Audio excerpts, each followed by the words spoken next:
Well, Barb, leaving any tax breaks on the table, that's another bad habit to break. So, how can having a tax efficient retirement strategy help us all keep on track and keeping more money we can use for our retirement and spend it for what we want to spend it on? Well, anytime that you can reduce your tax obligations now and in the future, all the better. So, part of the financial endurance plan that we create for our clients is using strategies that help keep more money in your pocket. But one of the best things we could do is to contribute to accounts that are tax free when we take withdrawals Sure. rather than being 100% taxable. So, our 401ks, TSPs, and IRAs, those are accounts that we contribute, your employer matches, and all the growth. When you go to take that money out, it is going to be taxed. And at some point, whether you need the money or not, you're going to need to take those RMDs. But if we had been contributing to 401k Roths or Roth IRAs, you would have had tax-free money in retirement. So just understanding the rules and using them to your advantage can be powerful. Well, we certainly don't want to be complacent when it comes to our taxes, and a lot of people just don't realize there's that very short window of opportunity to implement strategies saving on taxes. We've mentioned on the show several times we're going to have some major tax changes. With that in mind, what can we all do to help keep taxes from taking too much of a bite out of those important retirement savings? Well, using the time that we have between now and January 1 of 2026 to see what we could do to maybe reduce future taxes. And that could mean maybe a Roth conversion where we're converting, taxable accounts into non-taxable accounts. And granted, you are paying the tax today. We're not going to get around that. You're going to pay the tax.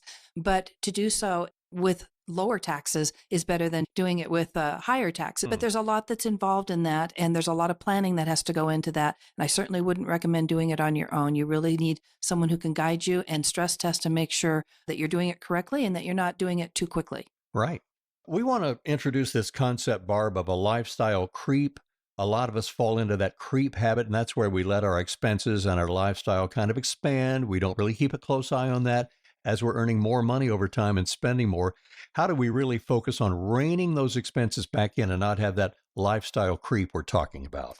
Well, it really comes back to what we've been talking about from the beginning, knowing our numbers, living by a budget, keeping an eye on our expenses. And if you get into the habit of living on X amount of dollars and you get a raise, keep your budget the same and save more. And if you don't have a budget and you just spend what you make, you're going to have a lot less money at the end of the day. And if you can get into the habit of saving, living within your means, not charging on your credit card for things you can't afford, monthly reviewing your budget and making sure that you're staying on track, you'll be miles ahead and have more in your retirement savings.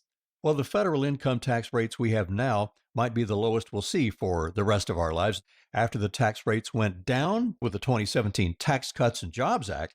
But we know those rates, those are going to sunset and expire when 2026 gets here. So, Barb, it's not a matter of if this is going to happen, but when the taxes are going up.